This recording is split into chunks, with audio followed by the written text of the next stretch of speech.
So I'm a big worrier, and I almost worry so much that I think if I stop worrying, then I'll almost get complacent about it. It's like worrying is a way of punishing me for any kind of past mistakes or failures that I've had. And it's almost like the more I focus on worrying, I think that I can come up with solutions, or I'm working harder to find solutions to problems.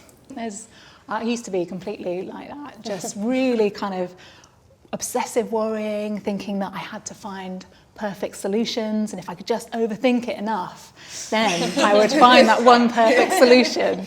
Really, when you think about it, you know, when you're in that really kind of tense, anxious, worried state, you know, the sorts of solutions that you might come up with aren't necessarily going to be the best ones, because when we're in fight or flight mode, you know, when your adrenaline's pumping, your heart's racing, and you're really kind of in an anxious state about something, we're much more likely to think about things in black and white. So it's either a success or it's a failure. Yeah. It's either great or it's terrible. So we're not really clear-headed, and we're not very good at kind of coming up with those good solutions. We're much better actually at handling things when we are in that calmer state. And I would say if you get into that cycle of worrying about something and feeling like you can't stop, write it down. Don't let it just circle your head unattended to. You know, once we get it written down, I think it's in black and white. You know, it's not kind of just driving you mad in your head. You can see it on paper. And, you know, once you've got it written down, just thinking, you know, which of these worries are things that I can control and which things are outside of my control.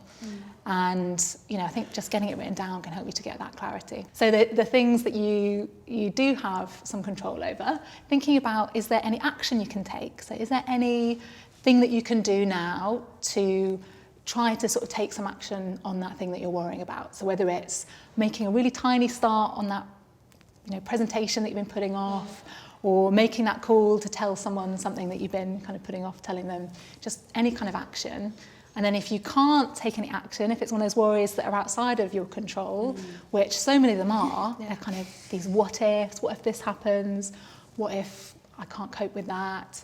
I think it'd be really helpful to think about what someone else would say if they were answering back to that worry. So often those worries are very self-critical, you know, we're putting ourselves down a lot, I think.